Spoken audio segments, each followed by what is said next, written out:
Okay, it's my pleasure to introduce our next speaker, who's Natasha Hetzel, Head of Education and Career Development at Linnaeus, UK. And Natasha's going to talk about the programme for newly qualified nurses to transition into referral practice. Thanks, Natasha.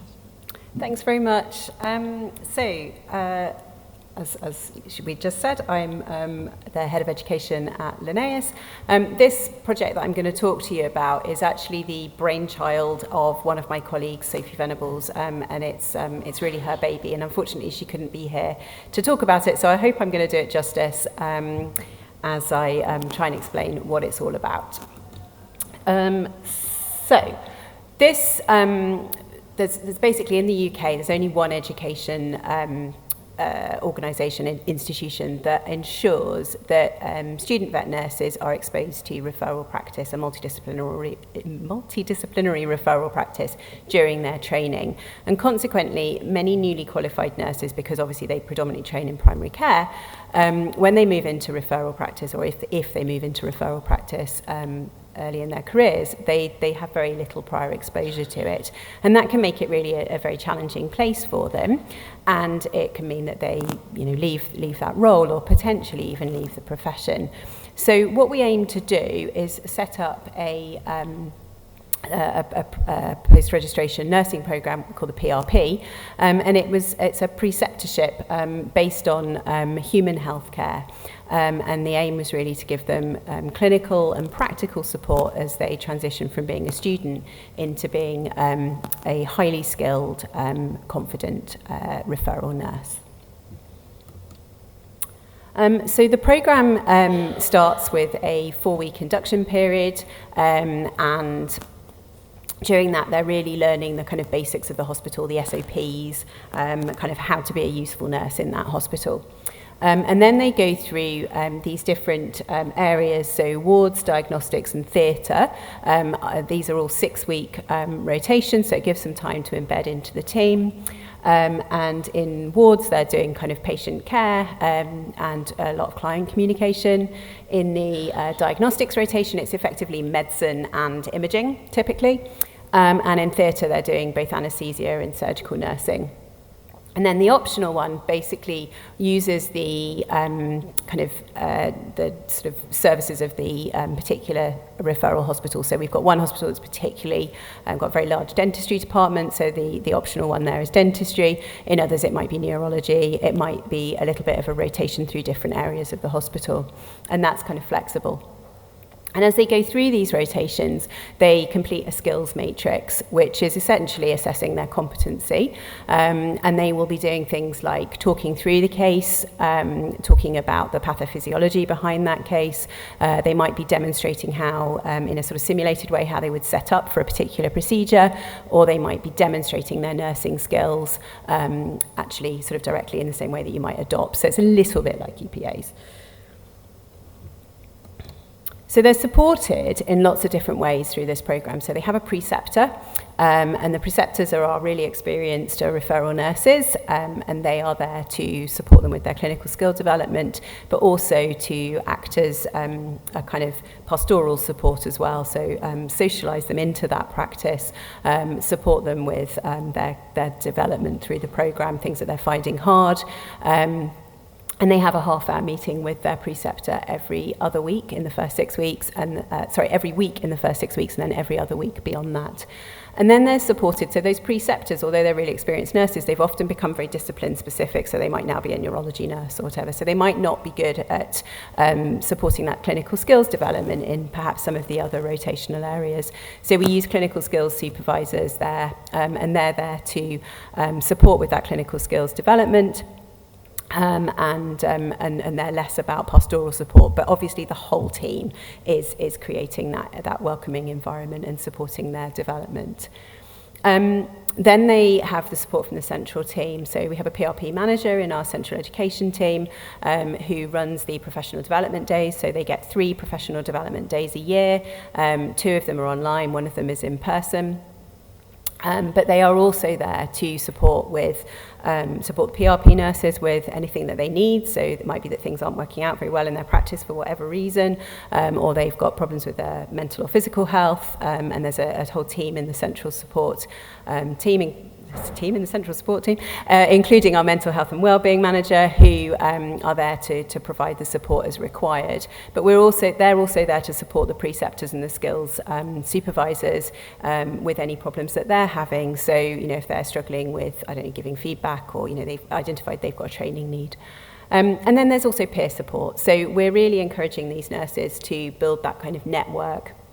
They come together in these professional development days, but they're also potentially working with they're always working with other PRP nurses within their hospitals. So we have a minimum of 2 in any hospital, in some we have up to 8.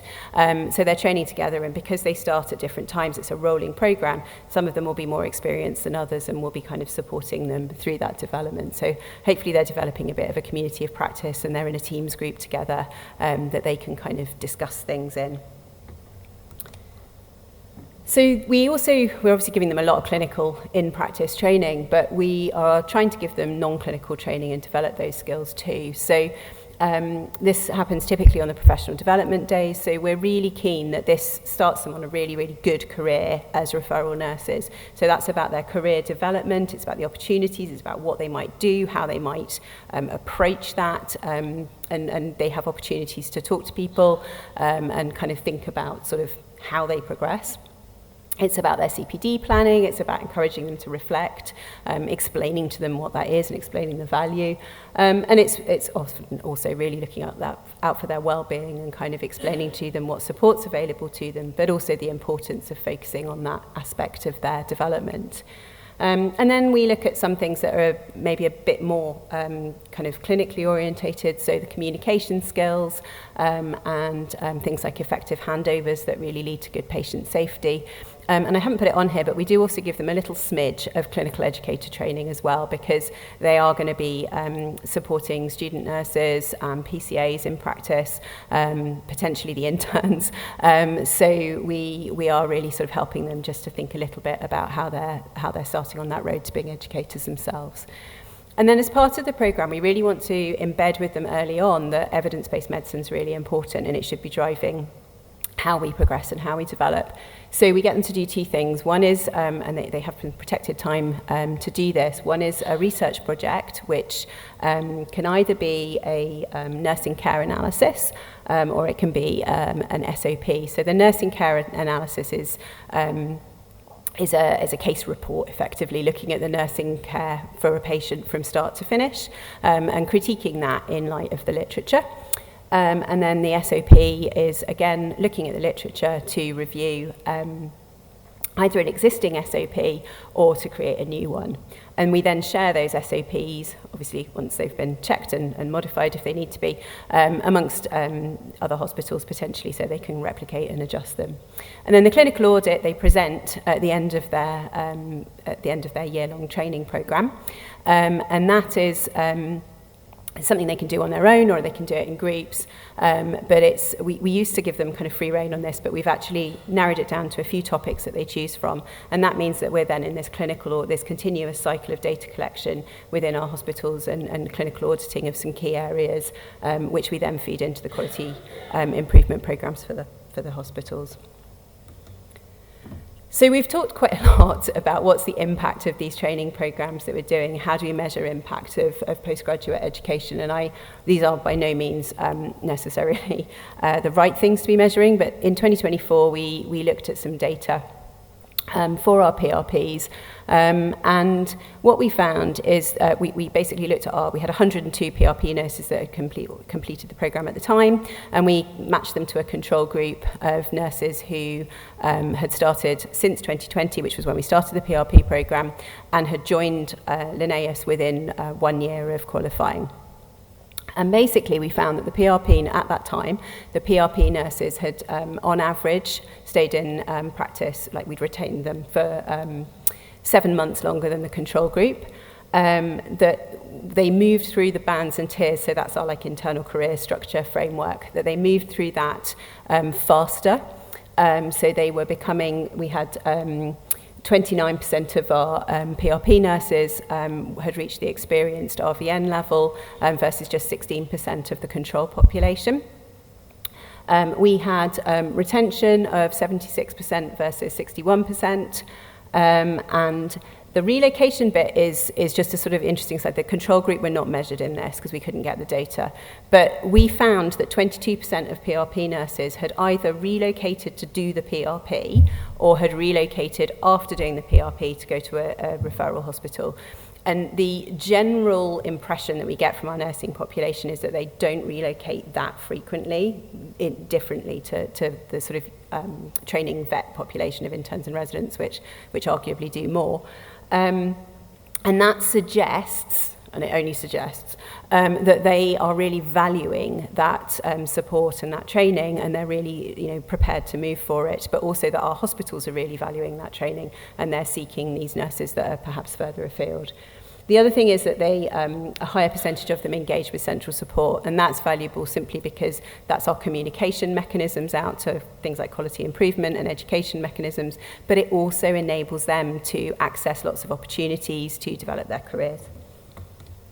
So with the PRP is meant to be the beginning. It's like an induction into referral practice. And what's been really great is our PRP nurses, and I guess this is another measure of impact, is that they've gone on to do lots of things. So lots of them have become our preceptors and mentors in the programme.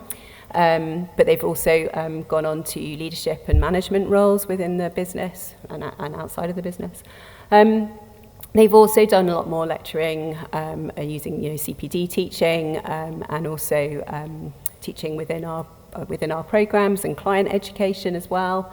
Some of them have published research, and some of them have gone on to do postgraduate qualifications. So some of them have gone on to do masters and also VTS qualifications. So that's all I wanted to talk about, and I'd be very happy to answer any questions. Thank you.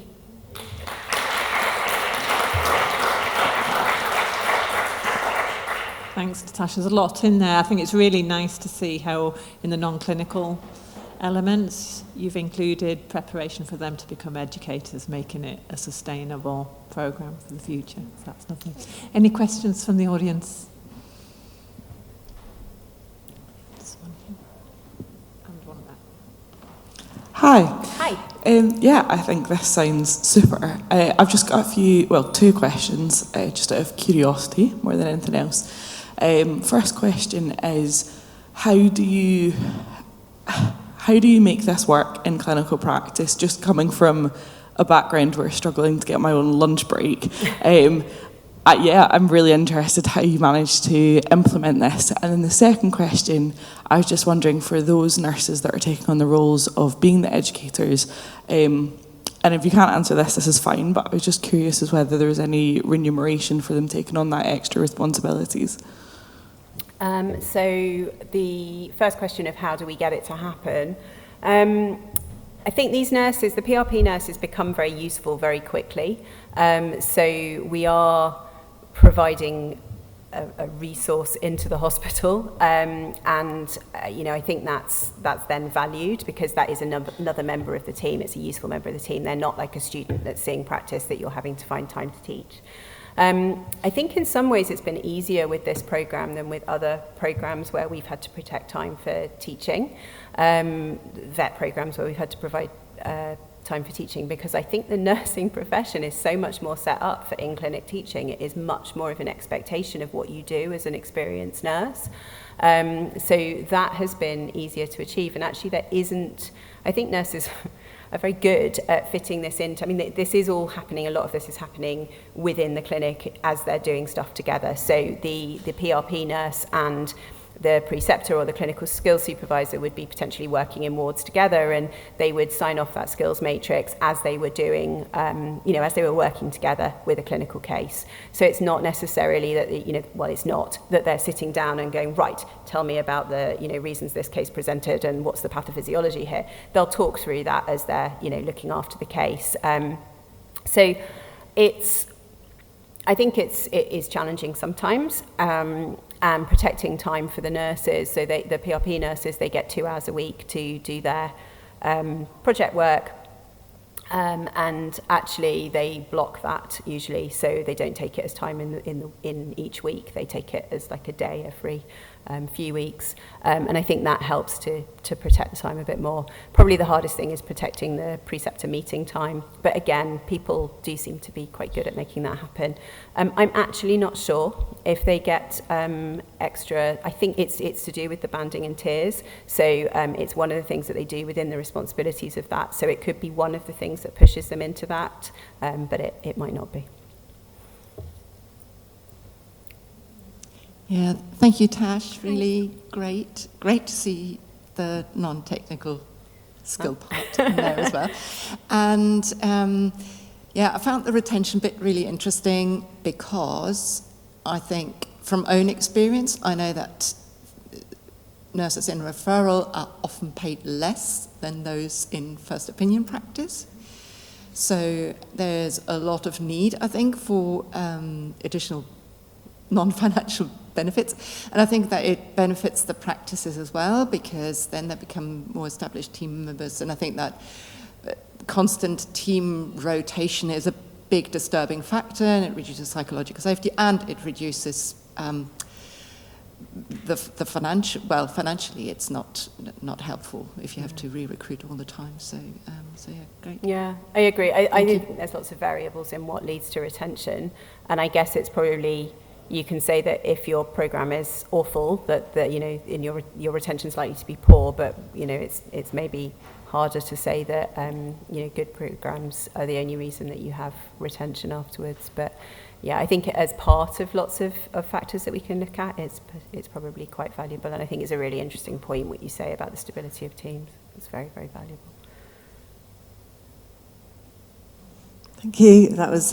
It's really interesting to hear about other sort of post-registration training programs for veterinary nurses, and I run the Cert AVN at the RVC, so you know, it's kind of similar things going on. I guess I had two questions. One is this kind of mandatory for the nurses who are joining those referral practices, or is it something that they opt into? That was the first question. And then the other one I'm interested in is one of the challenges we've had is in identifying those, I suppose, clinical competencies in particular. So not those leadership type roles and activities associated with governance that you mentioned, but those clinical competencies over and above what they do at registration stage. And I just wondered if you had sort of competency frameworks for those areas and disciplines that they rotate through. Do you have things that are identified for them to work towards? Yeah, so I'll answer the second bit first. So yeah, when we started the program, we created a skills matrix, is what it's called. I guess it's a list of competencies, and they are divided into each of those different areas. So there are different competencies that they have to do for wards, and then there's a whole section of ones that they have to do for when they're in anaesthesia, when they're in surgery, etc., etc. And those were created. There was, at the time, wasn't, and I don't think there is now, a kind of defined competency list.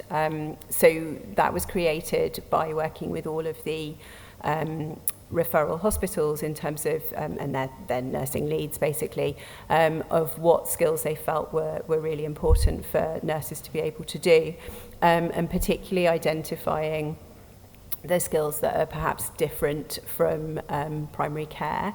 So I think some of the things that have really been highlighted that are quite interesting to think about are like they, you know, sort of think, oh, well, I know how to look after IV access when they qualify, but actually what that means in a referral environment is often quite different to what they've maybe been trained in a primary care environment. So it's like taking it to that next level. And we also do induction competencies with them, which is what they complain about. They love the skills matrix bit. The induction competencies are much more about this is how we do it around here, which just help to kind of embed them in the culture of the hospital. I can't remember what the first part of your question was. The first part was, is it mandatory? Do they all, newcomers starting, do they all go through it? Because I guess that has its own challenges associated with that, or is it something that they elect to do? We encourage that.